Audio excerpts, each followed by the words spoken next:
আল্লাহ রাসূল সাল্লাল্লাহু আলাইহি ওয়াসাল্লাম ইরশাদ করেন, 5 শ্রেণীর মানুষের জন্য জান্নাত অপেক্ষায় আছে। সুবহানাল্লাহ।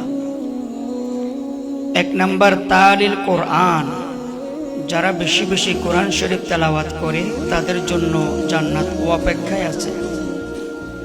2 নাম্বার ওয়াহাফিজুল লিসান, যারা জবানকে হেফাজত করে গীবত, শিকায়ত, সমালোচনা, পরনিন্দা, মিথ্যা কথা থেকে জবানকে কন্ট্রোল করে, তাদের জন্যও জান্নাত অপেক্ষায় আছে।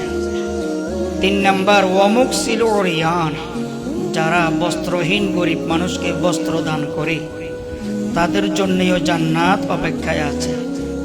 4 নাম্বার ওয়ামুতিউল জিয়ান, গরিব ক্ষুধার্ত মানুষকে খাবারের ব্যবস্থা করে দেয়, তাদের জন্যও জান্নাত অপেক্ষায় আছে। 5 নাম্বার ওয়ামান সাল্লা আলা হাবিবির রহমান, ওই ব্যক্তি যে রাসূলের শানে দুরূদ শরীফ পাঠ করে তার জন্যও জান্নাত অপেক্ষায় আছে। আল্লাহ তাআলা আমাদেরকে এই 5 শ্রেণীর অন্তর্ভুক্ত করুন, বলি আমিন।